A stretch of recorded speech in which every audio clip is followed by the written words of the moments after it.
വരുന്നത് സുപ്രധാന തെരഞ്ഞെടുപ്പാണ്. അതുകൊണ്ട് തന്നെ വഴക്കും പിണക്കവും മാറ്റി ഒന്നിച്ചു നിന്നാൽ മാത്രമേ നേട്ടമുണ്ടാകൂ എന്ന ഉറച്ച തീരുമാനത്തിലാണ് UDF ഉള്ളത്.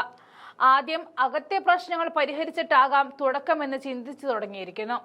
ഇപ്പോഴിതാ സമസ്ത ലീഗ് ഭിന്നതയിൽ പ്രശ്ന പരിഹാരത്തിന് തീവ്ര ശ്രമം നടക്കുന്നു എന്നാണ് അറിയാൻ കഴിയുന്നത്. ഇരു വിഭാഗവും മുന്നോട്ട് വെച്ച ഉപാധികൾ ചർച്ച ചെയ്യാൻ അടുത്ത ദിവസം വീണ്ടും യോഗം ചേരും. അധ്യക്ഷന്മാരായ ജിഫ്രി മുത്തുക്കോയ തങ്ങളുടെയും സാദിഖ് അലി തങ്ങളുടെയും സാന്നിധ്യത്തിൽ കഴിഞ്ഞ ദിവസം നടന്ന ചർച്ചകളുടെ തുടർച്ചയാണ് വീണ്ടും ചർച്ചകൾ നടക്കുക. സ്കൂൾ സമയ മാറ്റത്തിൽ പ്രതിരോധത്തിലാകുകയും മഹൽ ഫെഡറേഷൻ തെരഞ്ഞെടുപ്പിൽ മറുവിഭാഗം ആധിപത്യം ഉറപ്പിക്കുകയും ചെയ്തതിന് പിന്നാലെയാണ് സമവായ ചർച്ചകൾക്ക് വേഗം വെക്കുന്നത്. അടിസ്ഥാന പ്രശ്നമായ വാഫിയ വിഷയത്തിൽ സമവായം വേണമെന്ന ഇരു വിഭാഗത്തിന്റെയും ആവശ്യത്തിൽ 2 ആഴ്ചത്തെ സമയമാണ് സാദിഖ് അലി തങ്ങൾ തേടിയത്. എന്നാൽ മറ്റു വിഷയങ്ങളിൽ 40ഓളം ഉപാധികളാണ് ഇരു വിഭാഗവും മുന്നോട്ട് വെച്ചിട്ടുള്ളത്. സാദിഖ് അലി തങ്ങളെ വിമർശിച്ചതിന്റെ പേരിൽ മാത്രം ഒഴിവാക്കിയ ജാമിയ നൂറിയ അധ്യാപകൻ അസർ ഖലി ഫൈസിയെ തിരിച്ചെടുക്കണമെന്നും മഹൽ ഫെഡറേഷൻ തെരഞ്ഞെടുപ്പിൽ ഭരണഘടന അട്ടിമറിച്ച് മാനുവൽ പരിഷ്കരിച്ചത് ചർച്ച ചെയ്യണമെന്നിവയാണ് ഭരണപക്ഷത്തുള്ള വിഭാഗത്തിന്റെ ആവശ്യം. ഇതിന് മറുപടിയായി സുപ്രഭാതത്തിലെ പ്രധാന ഉത്തരവാദിത്തങ്ങളിൽ നിന്നും പരിഗണന വേണമെന്നും മുഷാവറയിൽ നിന്നും സസ്പെൻഡ് ചെയ്ത മുസ്തഫർ ഫൈസിയെ തിരിച്ചെടുക്കണമെന്നും മറുവിഭാഗം ആവശ്യപ്പെടുന്നുണ്ട്. 100ാം വാർഷിക ആഘോഷ കമ്മിറ്റികളിലെ സുപ്രധാന ചർച്ചകളിൽ പ്രാതിനിധ്യവും ആവശ്യങ്ങൾ ഉൾപ്പെടും.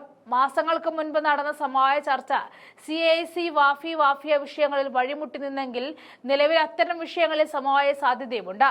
എന്നാൽ മറ്റു വിഷയങ്ങളിൽ വിട്ടുവീഴ്ച ഉണ്ടാകും. പ്രശ്ന പരിഹാരത്തിന് പുരോഗതി നിർണ്ണയിക്കുകയും ചെയ്യുക എന്നിവയാണ് ലക്ഷ്യം. അതേസമയം ഛത്തീസ്ഗഡിലെ കന്യാസ്ത്രീകളുടെ അറസ്റ്റിലൂടെ ന്യൂനപക്ഷങ്ങളെ പേടിപ്പെടുത്തുകയാണ് ഭരണകൂടം ലക്ഷ്യമിടുന്നത് എന്ന് മുസ്ലിം ലീഗ് സംസ്ഥാന അധ്യക്ഷൻ പാണക്കാട് സാദിഖ് അലി ശിഹാബ് തങ്ങൾ പറഞ്ഞിട്ടുണ്ട്. നീതി നിഷേധം സമ്പൂർണ്ണമായി അവസാനിക്കും വരെ ഒറ്റക്കെട്ടായ സമരവുമായി മുന്നോട്ട് പോകണമെന്നാണ് സാദിഖ് അലി ശിഹാബ് തങ്ങൾ പറഞ്ഞത്.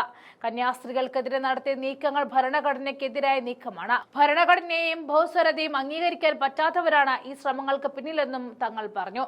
ഭരണത്തിലുള്ളവരുടെ പിന്തുണ ഇത്തരക്കാർക്കുണ്ട്. ന്യൂനപക്ഷങ്ങൾക്കും പിന്നോക്ക വിഭാഗങ്ങൾക്കുമെതിരെ കിട്ടാവുന്ന അവസരങ്ങളിലൊക്കെ ഭരണകൂടം ഓരോരോ നിയമങ്ങൾ പാസാക്കുകയാണെന്നും ജനങ്ങളെ വേട്ടയാടുന്ന ഭരണകൂട നടപടിക്കും അനീതിക്കും അതിക്രമങ്ങൾക്കുമെതിരെ ശക്തമായ പോരാട്ടം തുടരണമെന്നും സാദിഖ് അലി ശിഹാബ് തങ്ങൾ പറഞ്ഞു.